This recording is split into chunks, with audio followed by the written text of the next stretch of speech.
బాగుంటుందని నా ఆలోచన సార్. ఎందుకంటే మేము ఆ 11 మందిని ఆ సోది చెప్పడానికి అక్కడికి రమ్మని చెప్తున్నాం. ఎందుకంటే ప్రజలు మిమ్మల్ని గెలిపించారు. తట్టముక్క ఆ వాగ్దానాలన్నీ గత ప్రభుత్వంలో చేశారు. అవి మీరు ఎలాగో ఫలించలేదు కాబట్టి ప్రజలు మిమ్మల్ని తిప్పికొట్టి ఇంటికి పంపించారు. కనీసం 11 స్థానాల్లో గెలిచిన ఆ 11 మందన్నా ఆ 11 నియోజకవర్గాల గురించి, అలాగే రాష్ట్రంలో జరుగుతున్న మీరేదో ప్రెస్ మీట్లకి మేము గడగడలాడిపోతున్నాం కదా, అదేదో అక్కడ గడగడలాడిస్తే కనీసం ప్రజల్లో అన్నా మీకు ఒక స్థానం అనేది ఉంటది. అండ్ ఆ సార్ ఒక మాట అంటున్నారు, మాజీ ముఖ్యమంత్రి అని ఎందుకు అనట్లేదు అంటే, అట్ ప్రెసెంట్ ఏంటో అది మాట్లాడాలి. మా తాతలది, మా తాతల తాతలది అని చెప్పుకోవడానికి కాదు కదా రాజకీయం ఉండేది. ఈయన ఏం చేశాడు, అట్ ప్రెసెంట్ ఈయన హోదా ఏంటి, అట్ ప్రెసెంట్ ఈయన జస్ట్ పులివెందల ఎమ్మెల్యే, దట్టు పులివెందలకు పోయి ప్రజల గురించి పట్టించుకొని ఒక పార్ట్ టైం పొలిటీషియన్, బెంగళూరులో ఉండే ప్రెసెంట్ పొలిటీషియన్ అని చెప్పుకోండి. ఎందుకంటే జగన్మోహన్ రెడ్డి గారు ఎక్కడా కూడా పులివెందల సమస్యల మీద కానీ, పులివెందల ఎలక్షన్ లో కానీ ఎక్కడా ఆయన కనిపించలేదు. ఆయన కార్యవర్గం ఏదో ఇబ్బంది పడిపోతుందని అవినాష్ గారు రోడ్డు మీద పడి దొల్లుతా ఉన్నా కూడా ఆయన ఎక్కడా రాలేదు. సొంత నియోజకవర్గంలో నీ కార్యకర్తకు అన్యాయం జరుగుతుంది, నీ కార్యకర్తే వచ్చి వాపోతుంటే రాని జగన్మోహన్ రెడ్డి గారు అట్ ప్రెసెంట్ పులివెందల ఎమ్మెల్యే రాష్ట్రంలో ఉన్న అవినీతిని ఎండగడతాడంటే మీరు నమ్ముతారా? ఈ ఎండగట్టలేని మంచి ప్రెస్ మీట్ కోసం మేము మునిగిపోతున్నామంట, గడగల్లాడిపోతూ టాబ్లెట్లు వేసుకొని స్వెటర్లు వేసుకొని కూర్చోన్నామంట. అంటే ఎంత సిల్లీగా ఉంటదంటే వీళ్ళ మాటలు, చిన్నపిల్లలైనా నవ్వుకుంటారేమో. కనీసం నీ పులివెందల్లో అన్యాయం జరిగిపోతుంది బాబు, మాకు అన్యాయం చేసేస్తున్నారని ఆయన నిలబడిన వ్యక్తి, ఒక పక్క వాళ్ళ అన్నదమ్ముడు, ఇంతమంది వచ్చి పోరాడుతున్నామని చెప్పి మా పైన దాడులు చేసేస్తుంది టీడీపీ, జనసేన, కూటమి ప్రభుత్వం అని వాపోతుంటే ధైర్యం చేసి సొంత నియోజకవర్గానికి రాలేకపోయాడు. అండ్ ప్రెసెంట్ ఎమ్మెల్యే కూడా అక్కడ. ఇటువంటి వాళ్ళని చూసి మేము భయపడతాం. ఏంది ప్రెస్ మీట్కే వణికిపోతున్నాం.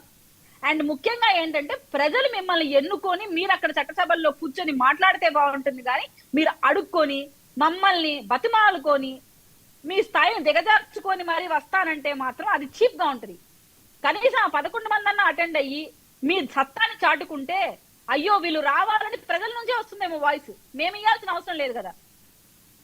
ఎంతవరకు ఏ రోజు మీ వాళ్ళని వినిపించారు జగన్మోహన్ రెడ్డి గారు? కానీ షో ఆఫ్ స్టంట్లు తప్ప ఎక్కడికి వెళ్ళినా జగన్మోహన్ రెడ్డి గారు వీడియో మనం చూస్తే ఆ మార్కెట్ యార్డ్ వీడియోనే డిస్ప్లే చేస్తున్నారు.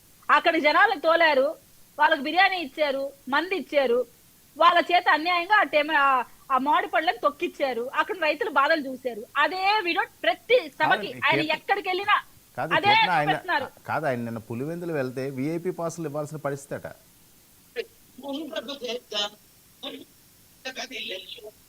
జోకా సార్ ఇది? అదే ట్రోల్ అవుతుంది. విఐపి పాసులు ఇస్తున్నారట, ఆ జనాలను తట్టుకోలేక ఎవరికి ఇవ్వాలో ఎవరికి ఇవ్వకూడదు తెలియకుండా. ఎందుకు సార్ మేమంతా ఖాళీగా ఉన్నాం, మా పక్క మా రోడ్లంతా ఖాళీగా ఉన్నాయి.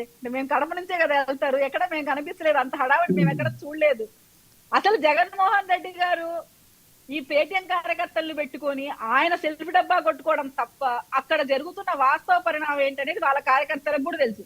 ఆయన ఎప్పుడన్నా బయటకు వచ్చారంటే ఆయన ఉనికిని చాటుకోవడం కోసం మాత్రమే, నేనున్నాను మీరు భయపడద్దు, మీ కార్యకర్తలకి భరోసా కల్పించండి అని చెప్పి తప్ప రాష్ట్ర సమస్యల మీదనో రాష్ట్రం జరుగుతున్న అభివృద్ధి మీదనో ఒక పాజిటివ్ ట్వీట్ అన్నా వేశారా ఇంతవరకు? లేదు. ఏమన్నా అవగాహనతో ఒక మాట మాట్లాడుతున్నారా?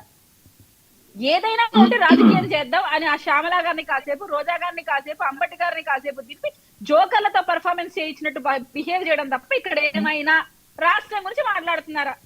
రాష్ట్ర అభివృద్ధి గురించి మాట్లాడుతున్నారా?